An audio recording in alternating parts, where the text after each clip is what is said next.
Okay, you guys are great on policy. It seems like when you look at the polling data, the American people actually agree with you on policy.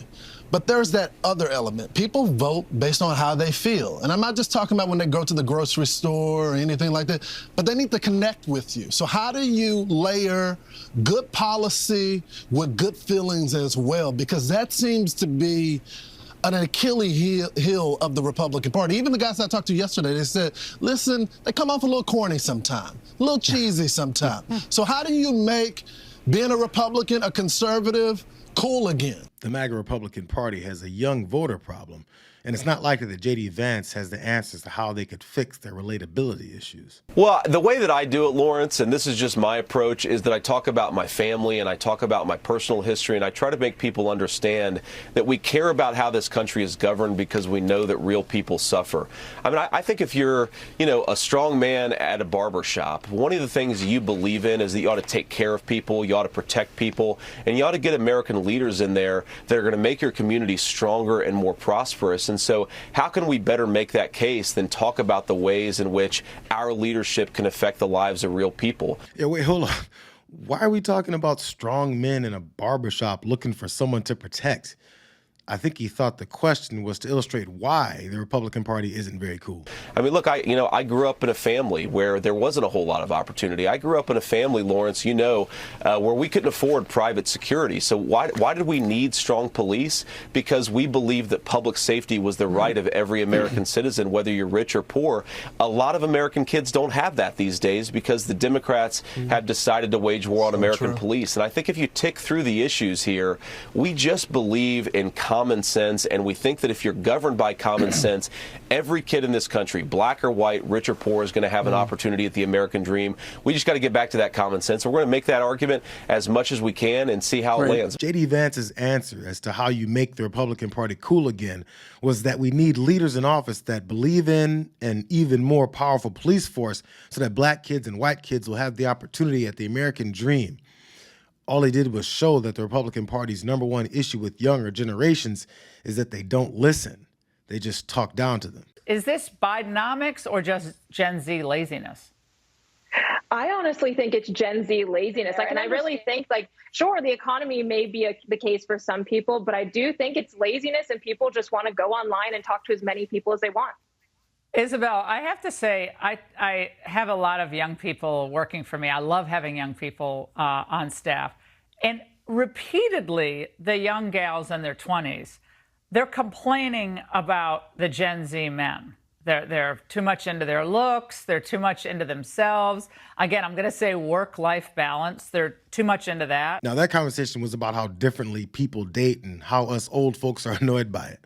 Standard conversations about the ways older folks complain about kids these days, but their obsession with connecting it to the desire to see them working more than enjoying their lives, that's where it gets pushy. It's not just IQ, but it's EQ.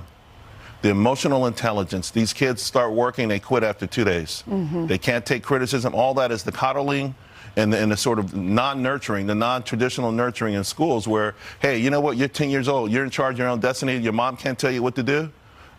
It's like no one can tell you what to do. It starts a path, right? And unfortunately, these kids get a job and they ghosted. You know these stories. I'm sure you guys have done these stories of people ghosting a job after 2 days. Yep. It's really, really a serious issue, and I don't think a lot of folks understand. If you study the history of mankind, of great empires, we're on a path of ruin. And by the way, no empire has ever dominated and got a second bite at the apple, right? Once it was gone, it was gone. The Republican Party may not be very cool because many of the narratives that thrive in their circles are about how other people need to conform to their conservative way of life. And Gen Z isn't as dumb as they assume they are. They recognize that old Americans' drumbeat message of, why aren't you working 12 hours a day to support my empire, is an attempt to force their upbringing on others. And it seems like the Republican Party is in the business of shaming them and ignoring them until they get in line. And our message to Gen Z is this: you're going to be the generation that actually saves this country. You want to be a rebel? You want to be a hippie? You want to stick it to the man? Show up on your college campus and try calling yourself a conservative. Say you want to get married, have kids, Teach them to believe in God and pledge allegiance to their country. Because you know what?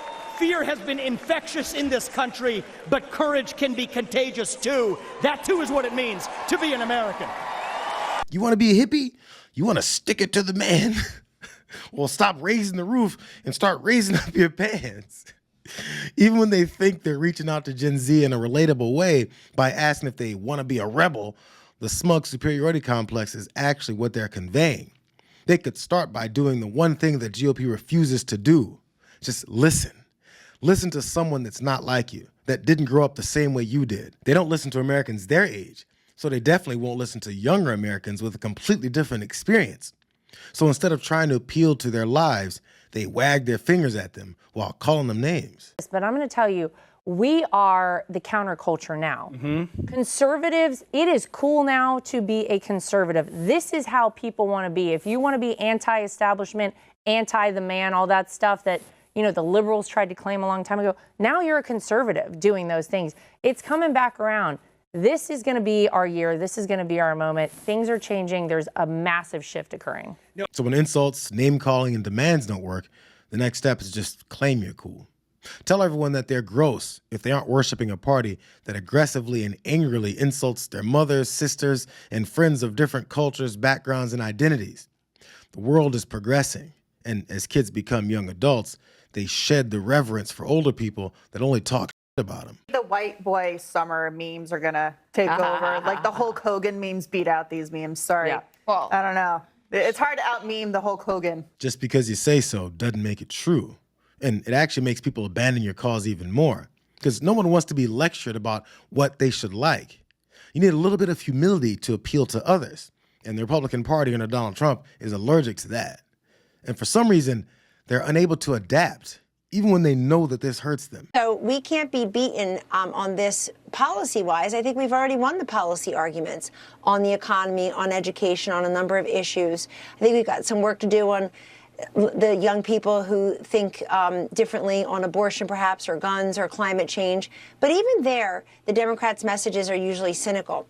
The thing I'm really concerned about with this, Laura, is that the left becomes a turnout machine with young people, because influencers have this domino effect, lemming-like effect of people just all then wanting to be part of the same crowd.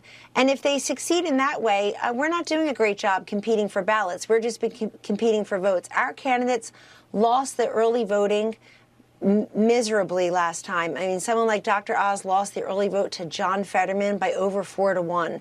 So we need to compete for ballots, not just voters and not just minds. And I think they're trying to do that with these influencers. I have faith in the American people. I think they'll catch on to this and say, I want a policy argument. It seems like the Republicans are always playing catch up, even though it's obvious what happened last time with the early voting.